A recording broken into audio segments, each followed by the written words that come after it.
परमानंद भयो प्रेम केत। ब्रज बधु माने ब्रज के गोपियों के प्रेम को वर्णन करने में ब्रज बधु रीति, ब्रज की बधु बहुएं उनकी प्रीति रीति को वर्णन करने में कलयुग विषय माने कलयुग में श्री परमानंद जी महाराज प्रेम केत भयो, प्रेम केत माने प्रेम की ध्वजा हो गए, प्रेम की ध्वजा हो गई। पौगंड बाल कैशोर गोप लीला सब गाई। भगवान श्री कृष्ण के पौगंड अवस्था की लीला, बाल अवस्था की लीला, किशोर अवस्था की लीला सब गाई माने सब गायन किया। अचरज कहा यह बात हो तो पहिलो जु सखाई। अचरज कहा यह बात, इस बात में आश्चर्य क्या है? कोई आश्चर्य नहीं। क्यों? क्योंकि हो तो पहले जो सखाई, ये पहले श्री कृष्ण भगवान के साथ रहने वाले सखा ही तो हैं।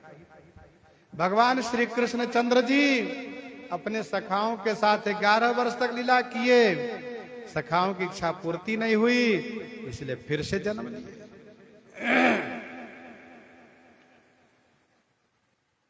नयननि नीर प्रवाह रहत रोमांच रैन दिन। नयननि नीर प्रवाह, नेत्रों में नीर माने अश्रु की प्रवाह धारा बहती थी। रहत रोमांच रैन दिन, रैन दिन माने रात दिन, शरीर रोमांचित रहता था। गद गद गिरा उदार श्याम शोभा भी ज्योतन।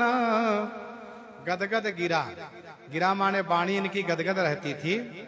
और श्याम शोभा भी ज्योतन, श्याम सुंदर की शोभा में सदैव सराबोर रहते थे, डूबे रहते थे। सारंग छापता की भई, श्री परमानंद जी ने जो कविताएं बनाई उसका नाम था, उसका छाप था सारंग। क्योंकि सारंग राग में इन्होंने भगवान के चरित्र को गायन किया, इसलिए इनका नाम सारंग छाप हो गया। श्रवण सुनत आवेश देत, कानों से जब श्री परमानंद जी द्वारा रचित पद को सुनते हैं तो प्रेम का भावावेश आ जाता है। पौगंड अवस्था 5 वर्ष से 10 वर्ष तक की है।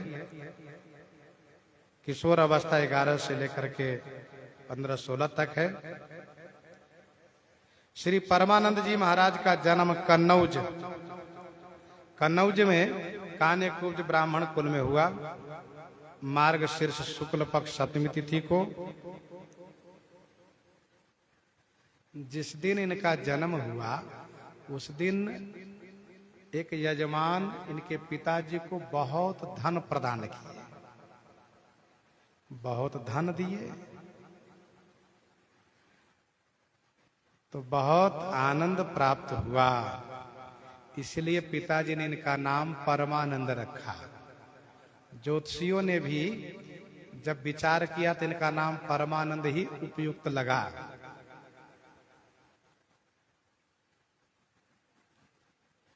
एक बार अकाल पड़ गया तो परमानंद जी के पिताजी के पास पर्याप्त धन था। राजा ने इनके यहां से सब धन उठा लिए, सब धन ले लिए। इनके पिताजी बड़े दुखी हो गए। पिताजी ने कहा, बेटा परमानंद, तुम्हारे पास कविता बनाने की कला है, फिर से धन संग्रह करो। इन्होंने कहा, नहीं पिताजी, धन दुख का कारण है, धन के संग्रह न करके भगवान का भजन करना चाहिए।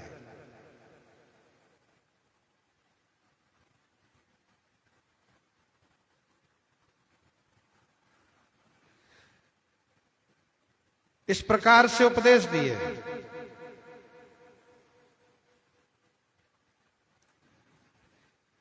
श्री परमानंद जी के हृदय में आनंद है।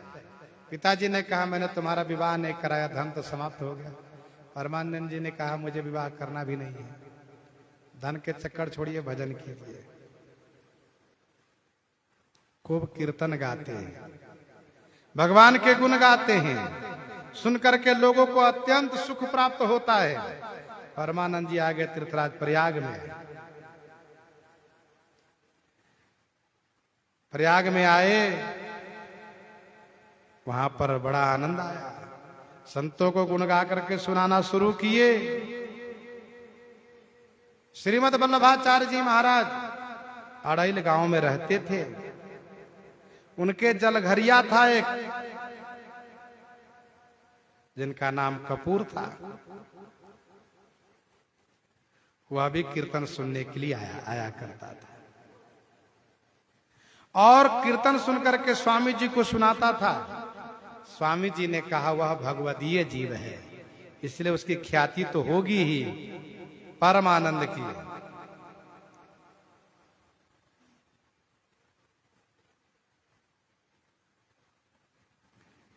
श्री परमानंद जी ने जब सुना अड़ैल में स्वामी जी हैं, स्वामी श्रीमद वल्लभाचार्य जी महाराज, उनके दर्शन के लिए वहां पर गए।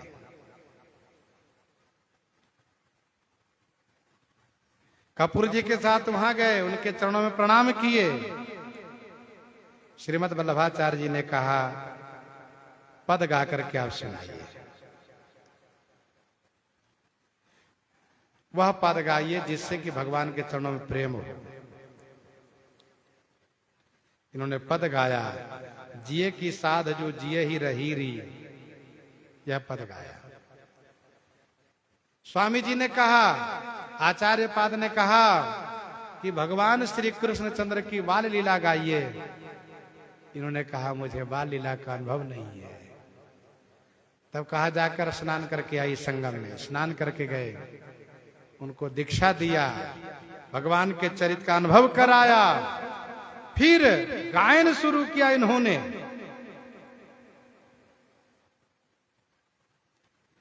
श्रीमद वल्लभाचार्य जी के साथ कन्नौज में फिर आए और पद गा करके सबको आनंदित किए। हरि तेरी लीला की सुधि आवे, कमल नयन मोहन मूर्ति के मन मन चित्र बनावे। मृदु मुस्कानी बंकावलोकन चाल छवि की भावे। कबहुक निबिड़ तिमिर आलिंगन, कबहुक पिक स्वर गावे। कबहुक संभ्रम क्वासी क्वासी कई संगहीन उठि धावे। कबहुक नयन मोदी और अंतर मणिमाला पहिरावे। एक बार जही मिले दया करि सो कैसे बिसरावे। परमानंद प्रभु श्याम ध्यान धरी, ऐसे विरह गवावे। विरह के पद गायन किया। ब्रज के विरही लोग बिचारे, बिनु गोपाल ठगे से टाढ़े, अति दुर्बल तनहारे। मात जसोदा पंत निहारत, निरखत माज सकारे। जो को कान कान कही बोलत, उर्बिच बहत पनारे। ये मथुरा काजर की रेखा जे निकरे ते कारे। परमानंद स्वामी बिनु ऐसे, ज्यो चंदा बिनु तारे। स्वामी जी के साथ वृंदावन में आए, उनकी आज्ञा प्राप्त करके गोवर्धन में आए, सुरभि कुंड पर निवास किए। खूब बढ़िया पद गाते थे। फिर तो परमानंद दास, गोविंद दास, रामदास, सूरदास, कुंभन दास, सब भगवान का बढ़िया पद गाते, सब भगवदीय।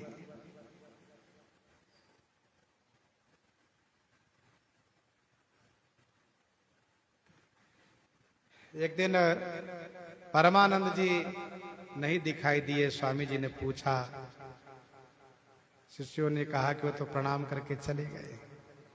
समझ गए कि अब इनका भी गोलोक धाम होने वाला है, गोलोकवास होने वाला है। स्वामी जी परिकर के साथ आए, इनको उठाकर गोदी में लिए, उन्होंने परमानंद जी ने अपने भाग्य की बड़ी प्रशंसा की। फिर इसके बाद पूछा कहाँ चित्त है आपका, तो भगवान के स्वरूप का वर्णन किया और स्वरूप वर्णन करके भगवान के धाम को परमानंद जी गए। ब्रज के प्रति इनका अपार प्रेम था। कहा करो बैकुंठ ही जाए, जहां नहीं नंद जहां नहीं जसोदा, जहां नहीं नंद जहां न जसोदा, जहां गोपी ग्वाल न गाए, जहां नहीं जल जमुना को निर्मल और कदम मन की नहीं छाए, परमानंद प्रभु चतुर ग्वालनी, ब्रज रज तज मेरी जाए बनाए। ऐसी अपार निष्ठा ब्रज के प्रति इनकी थी। ऐसे श्री परमानंद जी महाराज इन्हीं के साथ आज सीताराम सीताराम सीता राम सीताराम सीता